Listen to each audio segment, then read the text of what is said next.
노동 그 시장 구조의 변화와 그다음에 거기에 따른 운동의 주체 세력의 객관적인 조건의 변화, 그리고 새롭게 대두되는 노동운동에 있어서의 주체 형성의 과정에 대해서 어떤 내부적인 운동의 노선이나 이런 입장 차이보다는 경제 구조, 토대적인 구조의 변화가 어떻게 민주노총이 경제주의로 빠질 수밖에 없는가, 객관적 근거에 대해서 좀 살펴보고, 따라서 이거를 극복하는 방향은 그런 어떤 노선을 주관적으로 변화시키려고 되는 게 아니라 그거를 극복할 수 있는 주체의 새로운 형성을 통해서뿐이 될 수 없다, 이런 관점에서 말씀드리겠습니다. 그래서 먼저 다 아시는 얘기겠지만 대략적으로 간단하게 설명하는 걸로 넘어가겠습니다. 먼저 이제 노동자 대투쟁과 87년 체제 성립인데, 저는 여기서 이제 아까 선생님 제시하신 87년 체제나 97년 체제는 어떤 제도주의적인 것에 대한 타협적인 관점이라고 보다는 아까 말했던 토대의 노동시장과 노자 간의 계급투쟁의 구조적인 객관적인 양상, 그거를 드러내주는 개념으로 저는 쓰고 있습니다. 그래서 87년 체제라고 한다면, 그러기 전에 먼저 이 87년 체제라고 하는 노동시장 체계는 제가 이제 제기한 거는 국제 독점자본주의의 체제와 연동돼 있다고 보기 때문에 그걸 설명을 해야 된다고 생각했는데, 왜 그러냐면은 70년대까지의 국독자적 체계가 70년대 위기 이후에 국제 독점자본주의로 발전하는데, 그 특징은 70년대까지의 자본이동을 제약했던 거를 풀어주고, 그 다음에 산업 생산체계에 있어서는 밸류체인이라고 해서 국제적인 분업체계인데, 이 분업체계가 위계적 질서를 갖는다는 거예요. 그래서 미국을 최정점으로 해서 소비와 기획을 담당하고, 그 다음에 미일이 그 다음 단계로, 그리고 이제 그 중간 단계로 한국이나 다른 이제 제조업, 동아시아 제조업, 그 다음에 이제 중국 같은 경우에 최말단으로 조립하는 형태를 취하고, 이것이 이제 글로벌 불균형의 구조적 체계 속에서 정착이 되는 거죠. 이 위계적 이런 체계가 국제적인 뿐만 아니라 한 나라에서도 적용되는 게 노동시장 체계인 거죠. 노동시장 체계에 따라서 노동시장 체계도 1차 시장, 2차 시장, 3차 시장 형태로, 저는 보통은 1차, 2차로 나누는데 그걸 이따 설명드릴게요. 1차 시장, 2차 시장 형태로 노동체계도 위계적 질서를 갖게 됩니다. 그래서 이런 국제 독점 자본주의적 체계가 그대로 반복돼서 구조적으로 똑같이 나타나는 게 한국의 노동시장의 체계다. 그리고 이거는 한국만의 특징이 아니라 전 세계적인 특징인 거죠. 한국은 그거에 두드러지고 강렬하고 집중적으로 나타나는 특징을 가지고 있습니다. 그래서 그런 거를 염두에 두시고 이제 보시면, 그래서 87년 그러면 그런 노동 구조, 여기에서 먼저 결론적으로 말하면 한국의 이중 구조라고 하는데, 1차 노동시장과 2차 노동시장이 분리되고 서로 교류가 되지 않는 다른 독자적 규율과 원칙에 의해서 운영되는 노동시장이 형성되는데, 이걸 이중 노동시장이라고, 이 노동시장의 형성이 87년 대투쟁으로부터 사실상 시작됐다, 이렇게 이제 저는 보는 거거든요. 그래서 그러면은 그거는 아까 말했던 그 국제 독점자본주의에서 한국이 차지하는 지위와 역할에 의해서 규정되는 거예요. 한국이 차지하는 지위와 역할이라는 것은 자본과 노동력을 집중해서 표준적인 그 조립 라인을 통해서 그 종합공업을 일으키는 이런 형태의 이제 특화되게 시작하는 거죠. 이게 이제 80년부터 시작하는데, 여기에서 제기되는 과제는 자본도 집중되지만 그 전에 60년대에는 저자본 노동력 중심이었다면 70년대 말 후반부터는 자본과 노동이 동시에 투여되는 형태의 산업 구조를 갖게 되죠. 따라서 여기서 나타나는 것은 90년대 중반까지 노동력 부족 현상이 만연하게 되는 거예요. 노동력에 집중적 투자를 해야 되기 때문에. 그리고 그 산업 구조상 숙련 노동보다는 단순 노동의 형태의 요구가 심해야 됐고, 그런 과정에서 대기업 같은 경우에는 내부의 노동시장을 형성하는 거죠. 내부의 인센티브와 교육과 이런 형태를 통해서 내부 시장을 형성하는 단초가 이미 80년대부터 이루어졌다는 거고요. 그리고 이런 내부 노동시장의 형성으로 인해서 10년 이상 장기 근속하는 중견 노동자층이 대기업 중화공업을 통해서 형성되기 시작하는 거죠. 이들이 조직화되고 내에서 그 힘이 표출된 게 87년 대투쟁이다. 이렇게 이제 얘기할 수 있겠습니다. 그래서 그 87년 대투쟁을 통해서 대기업 노조가 자본과 투쟁을 하고 거기에는 이제 그 이유는 뭐 설명 안 드려도 다 아실 거니까. 그리고 중소기업이나 나머지 부분이 그 뒤따르는 형태. 따라서 자본과 대기업 노조의 충돌의 양태로 나타나는 전투적 민주노조 시대를 8.0 시대로 명령한 그 개념으로 설명하고 있는 거고요.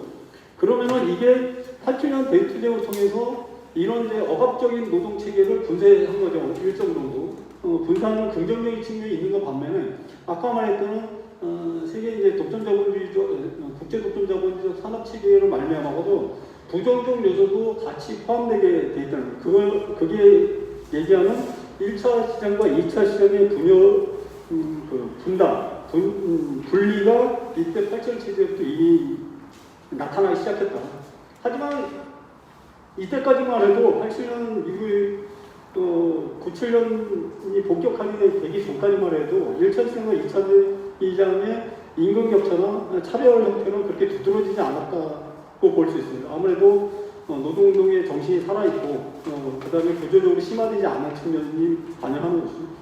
그럼 이제 87년 체제의 변화의 계기는 어디에서 나타나냐면 아무래도 90년대 들어서 소련의 패망으로 말미암아서 70년대 말부터 시작된 소위 말하는 신자유주의, 제가 이제 명명을 여기서 국제 독점 자본인데, 얘가 본격화돼서 90년대 들면 선진국에 있어서는 이미 완료된 상태가 된 거죠. 76년대에 영국이 굴복하고, 그 다음에 80년대에 프랑스가 굴복하고, 85년대에 독일과 일본이 굴복하면서 국제 독점 자본주의 체제가 완비돼 있고, 이 선진국, 그러니까 제국주의들의 국제 독점 자본주의가 완비되면서 이게 이제 그 다음 하위 단위로 넘어가기 시작하는 겁니다.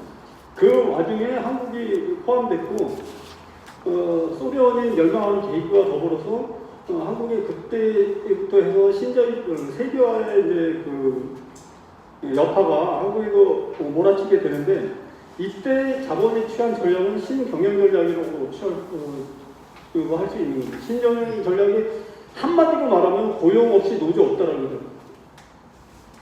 그런 전략에서 두 가지 방향으로 나타나는데, 자동화하고, 그 다음에 이제, 그 현장, 경영 합리화를 통한 자동화하고, 그 다음에 그걸 통해서 현장 권력이라고 하죠. 우리가 이제 현장에서 활동할 때 현장 권력이라고 하는데, 노조의 현장 권력을 뺏겨온 현장 통제력을 다시 회복하는 것. 이 두 가지 목표를 가지고 신경영 전략을 취했고, 그 신경영 전략을 취하는 방식은 자동화와 그 다음에 작업의 표준화, 이를 통해서 기능 노동을 위축시키고 단순 노동으로 대체함으로써 단순 노동을 아웃소싱, 그러니까 사내하청이나 이제 외부 하청으로 통해서 대체하는 방식을 취하게 되죠. 하지만 87년 전까지는 이걸 노골적으로 할 수 없었던 거고, 95년, 96년대 노동자 대투쟁을 통해서 그 충돌이 한 번 있었지만은 노골적으로 취할 수 없었던 한계를 가지고 있습니다. 하지만 이미 이때부터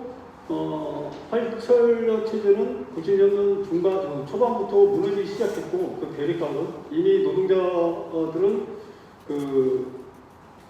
신경영 전략에 의해서 노동자를 차별하고 이질하고 개별화해서 기업의 개별적 노무 관리로 포섭하기 시작했고, 이게 먹혀 들어가기 시작했다고 보여져요. 90년대 중반서부터. 그래서 집단적 대립 형태, 노조와 기업의 내지는 노조와 국가 간의 집단적 대결 투쟁이 90년대 중반 이후부터는 개별적 노무 관리 형태로 변했다. 이게 이제 대기업 노동운동의 그러니까 취약화의 기본적인 원인이다 이렇게 생각이 들고요. 이게 이제 결정적인 세기를 받는 게 IMF 경제 위기와 97년의 노동 체계. 그러니까 97년 노동 체계는 노동 시장의 이중 구조의 확립이죠. 이 이중 구조라는 어떤 의미를 갖냐면 아까 말했던 국제 독점 자본주의의 생산 관계의 현상 형태라고 보여져요. 이 이중 구조 형태가 국제 독점 자본주의죠. 생산 관계의 현상 형태다. 그렇게 해서 87년 들어오면서 IMF 위기로 해고와 이게 이제 자율적으로 형성되고 그래서 대규모 해고가 단행되고요. 이런 조건 하에서 2차 노동 시장이 정착이 되는데 2차 노동 시장의 형성에 두 가지 길이 있어요. 하나는 60, 70년대부터 도시 빈민의 형태로 형성된 그러니까 도시 빈민과 영세 자영업 그리고 이제 비정규직 그다음에 이제 중소 노동자층이 같은 생활 공간 다시 말하면 역지에서 같은 생활 공간이라는 노동력 재생산 시장을 말하는 거예요. 같은 생활 공간 속에서 유동적으로 이미 70년대 때 형성된 층이 있었고요. 그 다음에 80년대 대기업에 정착했던 그 안정적인 노동 시장에서 87년 이후에 대량 해고되는으로서 형성된 두 가지 방향에서 2차 노동 시장이 정착이 됐다 이렇게 되는데 그러면 여기서는 첫 번째 부분 말고 두 번째 대기업 노조 정규직이 어떻게 비정규직화 되는가 그 부분에서 잠깐만 설명드리면 그거의 형태는 아까 말했던 신경향 전력의 고도화라고 할 수 있겠습니다. 97년도 이후에 그 고도화 형태는 모듈형 생산 방식의 도입으로 해서 고용이 없으면 노조도 없다라는 플래케이지를 내걸고 대표적인 기업 예를 들면 현대모비스 같은 경우도 다 하청화되고 하청에 통해서 자동화돼서 조립하는 형태로 되면서 실제로 정규직은 고도의 기술을 요하는 테크니션들만이 정규직으로 되어 있는 그런 형태를 가장 이상적인 형태로 취하면서 비정규직화와 2차 시장으로서의 전략 이게 이제 형성이 됐다고 생각이 들고요. 그래서 노동시장이 87년 체제를 통해서 그런 이중 구조적인 형태가 완비되고 정착이 됐다. 이게 이제 그래서 그게 지금까지 이어져 온다고 생각하고 그러면 이러한 97년 노동시장 체계의 구조적 특징은 뭐냐? 먼저 이제 이렇게 분리해서 나오기 이전에 한마디로 말하면 아까 말했던 것처럼 국제독점자본주의의 생산국의 현상적 표현이면서 동시에 한국이 가지고 있는 재반 문제의 근원적인 토대다 이렇게 보는 거죠.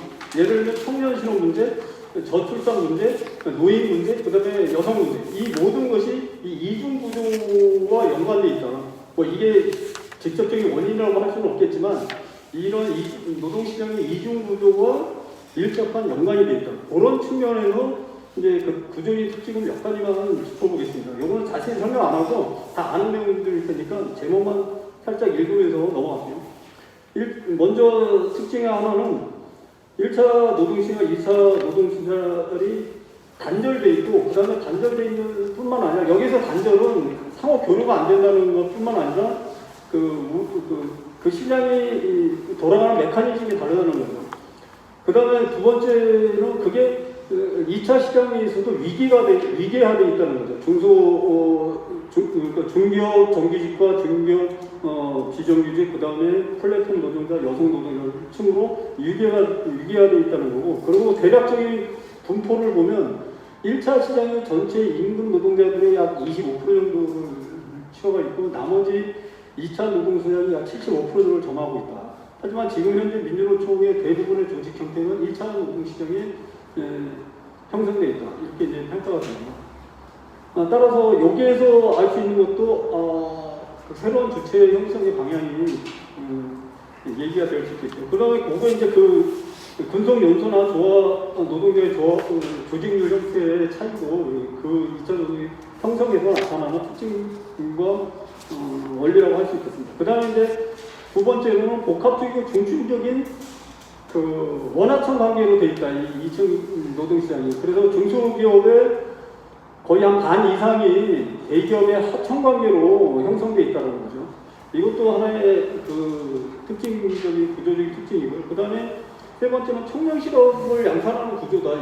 이중구조죠. 왜냐하면 이미 1차 시장과 2차 시장에 진입하면 상호 교류가 없기 때문에 처음 어디로 진입하느냐가 청년들에게서는 상당히 중요한 역할을 하는 거죠. 왜냐하면 생애 소득을 보면 그 차이가 그러니까 한국 같은 경우는 초임도 물론 차이가 나지만 생애 소득으로 볼 때는 엄청난 차이가 나기 때문에 첫 발을 디딜는데 그 많은 그 노력이 필요하고 그러면서 청년 실업이 양산되는 구조가 가지고 있다. 그 다음에 기업별 노조를 고착화시키는 결과를 낳았어요. 이중구조가. 그러니까 이중구조를 해결하기 위해서 기업별 노조를 청산하고 산업별 노조를 구축해야 되는데 사실은 이거를 제약하는 것 자체가 이중구조라고요. 그러니까 왜 그러냐면은 대기업 노조는 이런 이중구조에 안주하면서 그 사업체 내에서 자기가 해고되지 않는 방파제로서의 그 하청을 인식하게 돼 있기 때문에 이걸 협파하는 데서 일반 대기업 노조원들이 그 이해관계를 가지지 않는다. 따라서 산업별로 나가는데 일반 대기업 노조들은 이해관계를 가지고 있지 않다는 거죠. 반대의 의미를 갖고 있는. 사실 이게 그렇지 않은데 그런 의식을 갖기 때문에 대기업 기업별 노조가 이중구조로 인해서 고착화되고 구조적으로 재생산되는 것을 보장해주는 그런 형태를 취하게 되는 거고요. 그 다음에 이제 가장 큰 문제 중에 하나 또 한 가지 거는 사회공작이 원래 약한고 그런 쪽에 보장이 많이 돼야 되는데 이중구조로 말미암아서 그 다음에 이제 당사자 부담주의 이런 것 때문에 역진적인 형태를 취하고 있어요.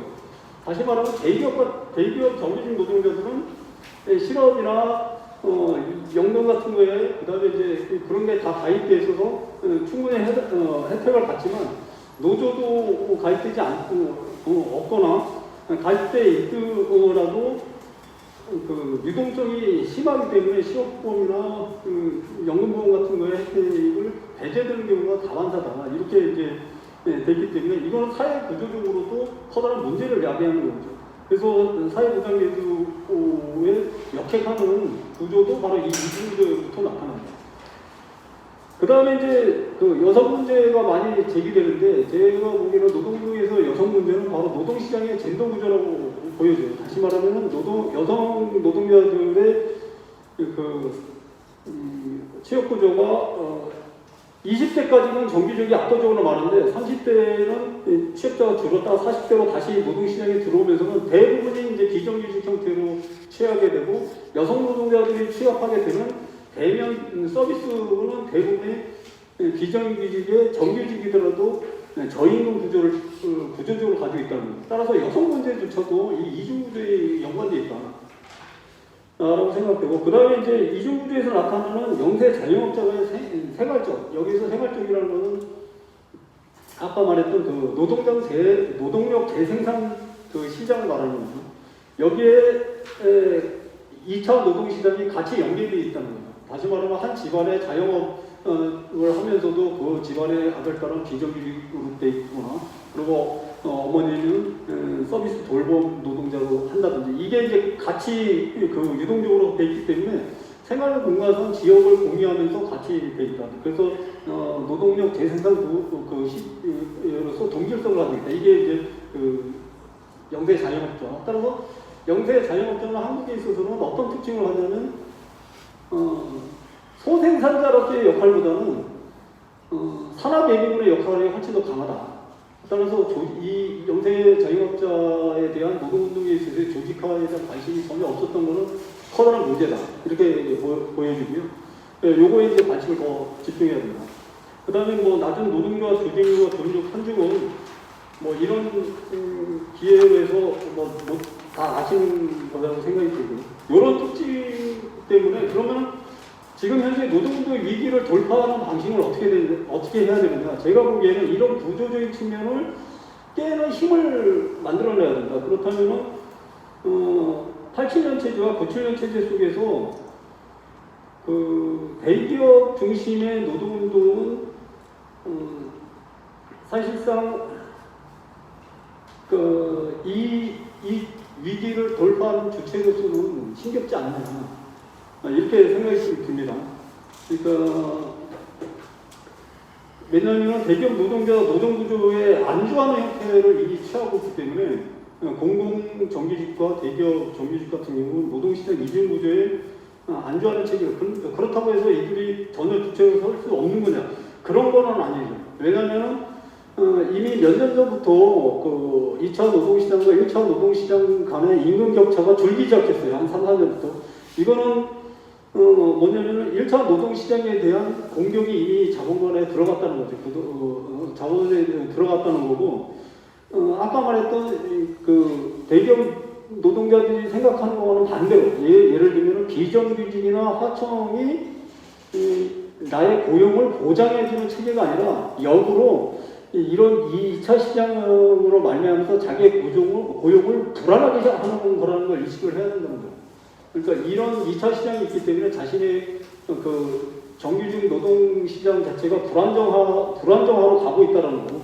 그 다음에 구조가 그렇고 두 번째로 더 큰 문제는 뭐냐면 그 스마트 팩토리 경영 전략을 쓴다는 거죠. 다시 말하면 예를 들면 현대적으로 시간이 없어요.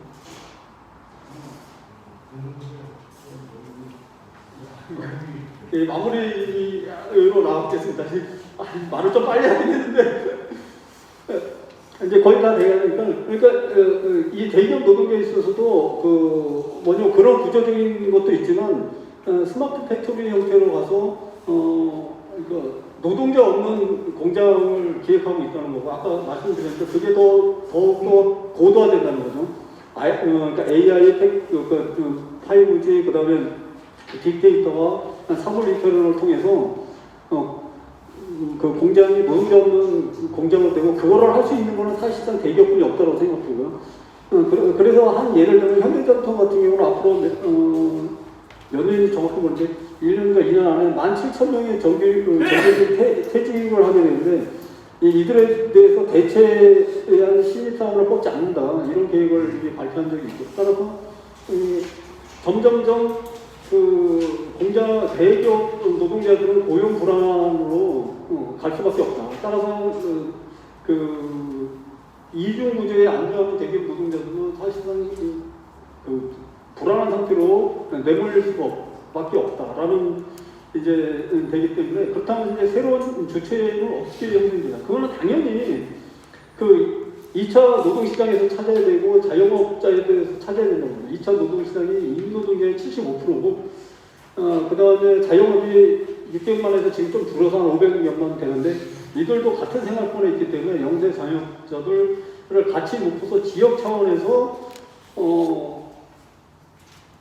이들을 같이 조직해야 된다. 그리고 이들이 조직되고 의식화됐을 때 노동자는 노동자로서의 자기 계급을 갖고 형성될 수 있다. 그리고 이러한 형태는 그 이중 구조를 깨는 거고 이 이중 구조가 고리가 돼서 국제 독점 자본주의에 파용을 되는 핵심 그 친로가 될 수 있다. 이렇게 이제 생각이 하고 있습니다. 그 다음에 이제 그러면 그러기 위해서는 노동운동이 혁신이 필요한데 이 혁신에 대해서는 뭐 다들 고민들 하시는 거니까 넘어갈게요. 몇 가지 예를 들면 유니온 같은 거를 해서 새로운 형태들, 그 다음에 희망경제가 보여주고 있는 그 기존 노동화 활동과 다른 형태들도 좀 고민해야 되고, 그다음에 마을에서 마을 거점으로 마을 공동체와 노동자들이 연결되는 이런 방식도 고민이 필요하고, 특히 제가 이제 좀 중요시 여기는 거는 공개를 통한 조직화가 필요할 것 같아요. 왜냐하면 비정규직 중에서 이런 사회보장제도에서 배제된 비정규직, 그 다음에 뭐 플랫폼 노동자들, 뭐 중소 영세 노동자들이 광범위하게 있는데 이들이 사회보장제도로부터 이미 많은 배제되어 있거든요. 이들을 이제 공개를 통해서 포함시키고, 또 한 가지 이 공개라는 거는 나중에 실업보험이나 그 노동자 이런 거를 운영할 때 직접 노동자가 이런 보험이나 연금을 운영하는 주체가 노동자가 돼야 되는 거예요. 노동자 내지는 노동자 조직이 그거를 위한 하나의 단초로서 전략적인 뭐라고 할까 그 의미도 가지고 있다. 따라서 이 공개에 대한 그동안의 노동운동의 관심이 약간 적었던 거는 좀 새롭게 생각해봐야 된다. 이거는 원산 촉파업 때도 그 힘은 그 공개가 공감하게 조직돼 있었던 데 힘이 있거든요. 그런 거를 봤을 때도 이 공개에 대한 노동운동 차원에서의 조직적 그 대응은 절실하다 이렇게 생각이 듭니다. 그리고 마지막으로 이제 그냥 그 혁신 이 방향은 그렇다면 이런 새로운 운동의 방향은 기존의 민주노총의 방향과 다르냐? 저는 다르지 않다고 봐요. 민주노총의 혁신의 방향은 물론 제대로 이루어지지 못했지만 산별노조하고 그다음에 지역 공부의 강화였잖아요. 그 방향성에 대해서는 다 인지하고 계시는데 물론 그걸 아까 말했던 그런 조건과 객관적 상황 때문에 성공하지 못하고 실패했지만 그 방향성은 맞다. 따라서 민주노총 자체에서도 이런 방향성에 대해서는 같이 할 수 있다. 민주노총은 뭐 다른 차원에서 새로운 대안을 얘기한다기보다는 같이 할 수 있다고 생각되고요. 그래서 그렇다면 민주노총에는 지역 공부를 강화하고 각 노조 차원에서 지역 차원에서의 활동으로 활동 영역을 넓혀야 되고 그 다음에 지역 내의 사회 재단체와 같이 할 수 있는 그런 것들을 모색해야 된다고 생각합니다. 그리고 그거를 추동할 수 있는 큰 틀이 필요하다. 저는 이제 또 그렇게 생각하거든요. 그 큰 틀은 정당 조직의 형태로 될 수 있다. 그동안의 정당이라는 게 노동자의 정치 세력화라고 하면서 선거주의에 너무 빠졌다. 이렇게 되겠습니다. 그러니까 우회주의라고 하는데 우회주의도 아니고 사실은 한국에 있어서의 정치는 선거주의뿐이 안 되는 거죠. 개별적인 몇몇 인재의 선거 진출 이 정도로 저는 좀 폄하라고 비판받으면 어쩔 수 없지만 저는 그렇게 인식하고 있기 때문에 이런 정당 운동은 경험상 실패하고 앞으로도 그런 정당도 별 필요가 없을 것 같다 운동에. 그렇다면 뭐냐 정당 조직과 그 네트워크와 그 힘과 그 법적 지위를 이용해서 지역에 있어서의 노동조합과 그 지역 사회운동을 연결시키는 틀 그리고 법적으로 보장해주고 쏟을 수 있는 큰 틀로서의 작용을 하는 게 저는 맞다고 생각이 듭니다. 그 틀을 위해서 여기서는 안 썼지만 지금 이제 좌파 쪽에서는 아마 노동당이 일정 정도 틀을 가지고 있기 때문에 이거를 활용할 수 있는 방안을 좌파 진영 전체 노동운동에서 신대하게 좀 고민할 필요는 있다. 이렇게 생각합니다. 예, 이상입니다.